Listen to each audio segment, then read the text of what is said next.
దారుణమైన విషయం ఏంటంటే ఒక్క వ్యక్తిని ఎదుర్కోవటానికి వీళ్ళు ఏమంటారంటే సింహం సింగిల్గా వస్తుంది, పందులు గుంపులుగా వస్తాయని చెప్పి ఏవో కథలు చెప్తూ ఉంటారు వైసీపీ వాళ్ళు.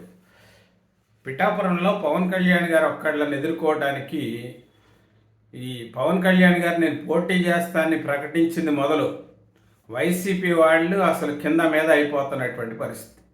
ఏ పరిస్థితుల్లో కూడా పవన్ కళ్యాణ్ గారిని అసెంబ్లీలోకి రానియం. ఎందుకు రాకూడదు? ప్రజాస్వామ్య పద్ధతిలో గత 5 ఏళ్లలో మీ ప్రభుత్వం చేసిన మంచి కార్యక్రమాలు ఏంటి? పిఠాపురానికి మీరు చేసిన అభివృద్ధి ఏంటి? మీకు ఎందుకు ఓటేయాలని అడగాలి. కానీ ఒక వ్యక్తిని టార్గెట్ చేసి నిన్న శేష్ కుమార్ గారిని పార్టీలో చేర్చుకున్నారు. ఇప్పుడు ఎమ్మెల్యే గారు ఇప్పటిదాకా బయటకు రానటువంటి ఆ ఎమ్మెల్యే గారిని తీసుకొచ్చి ఆయనకి ఏదో ఎమ్మెల్సీ ఇస్తారని చెప్పి ఆయనకు ఆఫర్ ఇచ్చి ఆయన ఏదో యాక్టివ్ చేసేటువంటి ప్రయత్నాలు చేస్తున్నారు. ముద్రగడ పద్మనాభం గారిని ఆల్రెడీ పార్టీలోకి తీసుకున్నారు. మరి ఆయనకి ఎంపీ ఇస్తారో, రాజ్యసభ ఇస్తారో, ఎమ్మెల్యే ఇస్తారో తెలియదు. అంటే ఒక పిఠాపురంలో ఎంతమందికి పదవులు ఇస్తారు? వరం గారికి ఏమో తెలుగుదేశం వాళ్ళు ఎమ్మెల్సీ పదవి అంట, మంత్రి పదవి అంటే ఏదో చెప్తున్నారు. అసలు ఎందుకు అంత కాన్సన్ట్రేషన్ దేనికి? ఒక పార్టీ అధ్యక్షుడు పిఠాపురం నియోజకవర్గాన్ని ఎంచుకున్నాడు ఆయన పోటీ చేయడానికి. జగన్మోహన్ రెడ్డి పులివెందులు ఎంచుకున్నాడు పోటీ చేయడానికి, పోటీ చేస్తున్నాడు, గెలుస్తున్నాడు. చంద్రబాబు నాయుడు గారు కుప్పం ఎంచుకున్నారు. కుప్పంలో కాన్సన్ట్రేషన్ లేదు. పులివెందుల్లో తెలుగుదేశం వాళ్ళు అంత కాన్సన్ట్రేషన్ చేసేదే ఉండదు.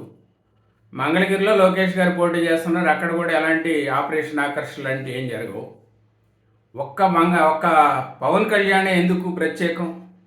పవన్ కళ్యాణ్ గారు ఎందుకు అసెంబ్లీకి రాకూడదు?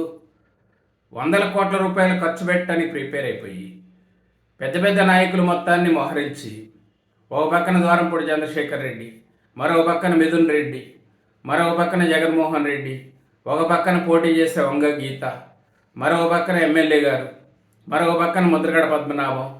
ఒక వ్యక్తి ఇంతవరకు ఆయన పిఠాపురంలో అడుగుపెట్టల. ఒక పక్కనే వర్మ గారు తెలుగుదేశం పార్టీ నాయకుడు, ఆయన ఏదో సన్నాయి నొక్కులు నొక్కుతున్నాడు. చంద్రబాబు నాయుడు గారి దగ్గర నుంచి బయటకు వచ్చి నేను సపోర్ట్ చేస్తానంటాడు. మళ్ళీ ఇంకేదో పవన్ కళ్యాణ్ గారు అయితే నేను చేస్తానంటాడు. జనసేన పార్టీకి పిఠాపురం నియోజకవర్గం అసెంబ్లీ ఇచ్చారు, కాకినాడ పార్లమెంట్ ఇచ్చారు. వాళ్ళు ఎవరో ఒకళ్ళు పోటీ చేస్తారు. మీకెందుకు దాని గురించి? పార్టీ అధ్యక్షుల స్థాయిలో జరిగే నిర్ణయాలను అంగీకరించడమా వ్యతిరేకించడమా రెండిట్లో కూడా తేల్చుకోవాలి. అంటే ఏంటంటే ఇవాళ ఒక పవన్ కళ్యాణ్ ఒక్కడు పోటీ చేస్తా అంటే పిఠాపురంలో ఇంతమంది ఇన్ని ఆకర్షణలు, ఇన్ని ఆపరేషన్ ఆకర్షణలు ప్రజలు నిర్ణయించుకున్నారు ఆల్రెడీ. అక్కడ పవన్ కళ్యాణ్ గారిని గెలిపిద్దామనేటువంటి నిర్ణయానికి వచ్చేసారు. ఎన్ని ఆపరేషన్లు చేసినా, ఎన్ని డబ్బులు ఖర్చు పెట్టినా అక్కడ జరిగేది లేదు, అయ్యేది లేదు, పోయేది లేదు.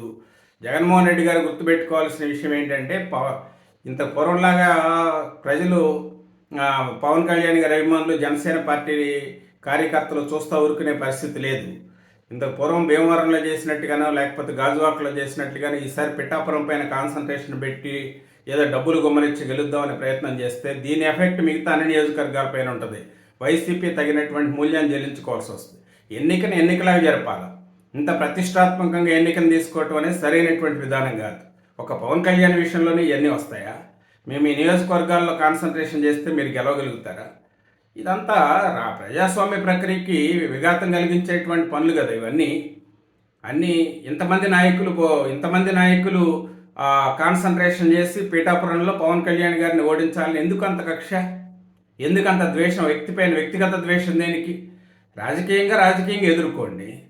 ఇంతమందిని మోహరించి, ఇంత పోగేసి, ఇంత హడావుడి చేసి ఏం సాధిద్దామని? రాజకీయాల్లో ఈ రకమైనటువంటి పద్ధతులు సరైనవి కాదు. ఏదేమైనా కానీ మీ ప్రతి వ్యూహాలు పార్టీ కాదు ప్రజలు నిర్ణయిస్తారు. ఇంత కాన్సన్ట్రేషన్ ఏంటి? ఇంతమంది రావటం ఏంటి? ఇంతమంది మోహరించటం ఏంటి? ఒక పవన్ కళ్యాణ్ని ఎందుకు ఓడించాలా అనేటువంటి అభిప్రాయం, అనేటువంటి ఆలోచన పిఠాపురం ప్రజలకు ఉంది.